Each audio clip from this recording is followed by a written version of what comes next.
Well, when I was coming to the end of my PhD studentship, I was thinking about what to do next, and ideally I wanted to get a fellowship of some type so that I would have the freedom to continue working in the same area. I felt that it was going to be quite fruitful in terms of being topical and there being lots of work left to do. So I looked around and I saw the advert for the NSPCR fellowship in Oxford and thought, wow, that's quite ambitious, but I'll give it a go because, you know, it can't hurt, and sort of was half serious about it because it meant moving from where I lived at the time in London. Went ahead and applied for it and then was fortunate enough to get the post. So then I had to get real and think about leaving London and coming here. I got fairly mediocre A-level results, and just through working really hard I got a good bachelor's degree, a great master's degree, and ended up at Oxford. And I never really thought that Oxford would have been an option to me when I was 17, 18 years old. So I guess the most inspirational part of my career is just that if you persevere and work really hard, anything is possible. So I suppose the first 6 years I was here I worked as a senior researcher, but I got more and more involved in various things, so that it was always kind of encouraged that if you wanted to get involved in some aspect of running the group or developing strategy, then please do, that would be great. So there were lots of opportunities to get involved in things beyond the immediate job. And then eventually in 2009 I was made the Deputy Research Director. So yes, I think people here are always interested if you've got more to offer and want to get involved, but equally people understand if you've got other commitments at the time and that you need to kind of sort those out first before you can get more involved in work things. People aren't competitive here. People just want the job to be done and want people to be able to do the job in the best way they possibly can.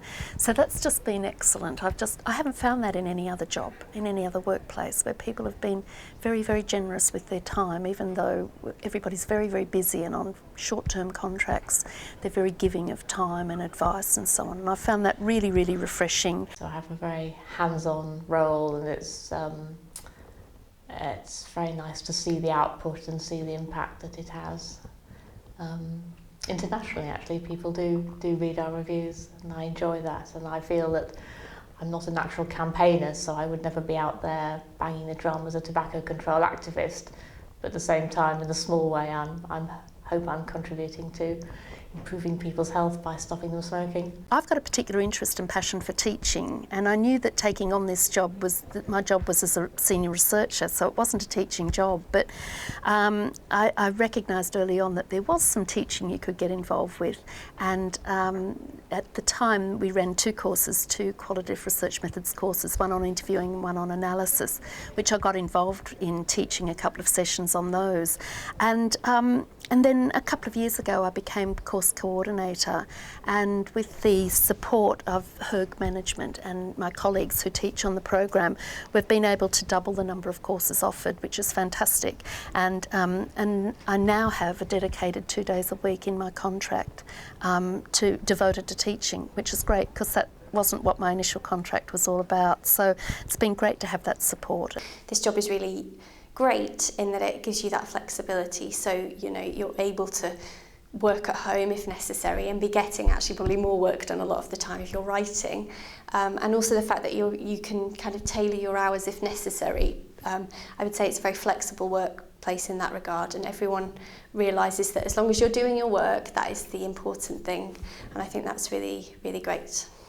And I've also been able to choose the right level of work-life balance. I've been able to work part-time when I wanted to. I've become gradually more part-time whilst still enjoying the fact that I have a level of knowledge and expertise that's been built up over years.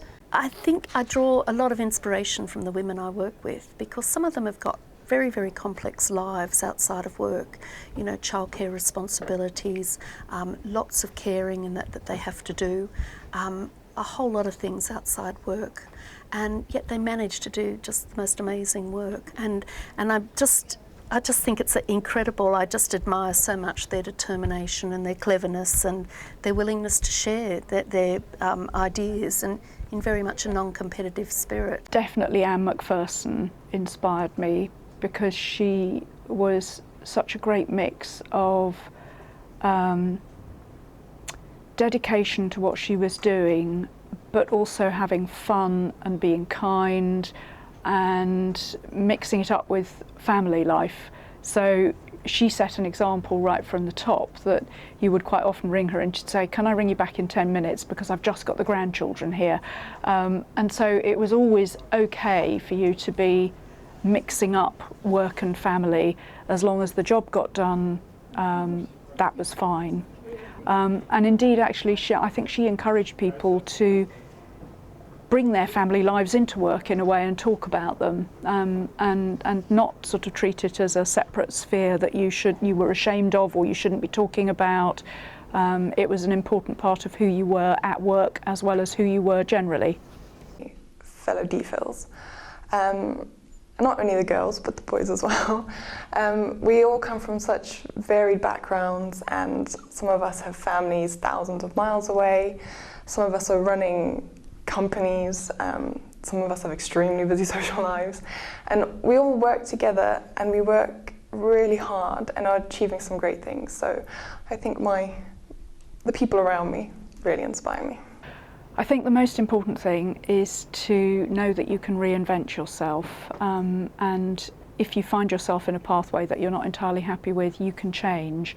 So I've done that several times. I started as a modern linguist, I moved into NHS management, I became an academic, and in academia I've moved from a focus on organisational behaviour and management studies into kind of micro-sociology, and actually now I'm almost moving back again into organisational studies, and that's all with the kind of encouragement and support of people here to branch out into whatever you want to do and feel good at. I think it's a very friendly department. I think there's lots of opportunity to get to know some really great people and forge good relationships, not just working relationships but friendships as well. There's a lot of amazing women in this department, and we all work together, which is really great. You know, it's a very collaborative atmosphere and environment.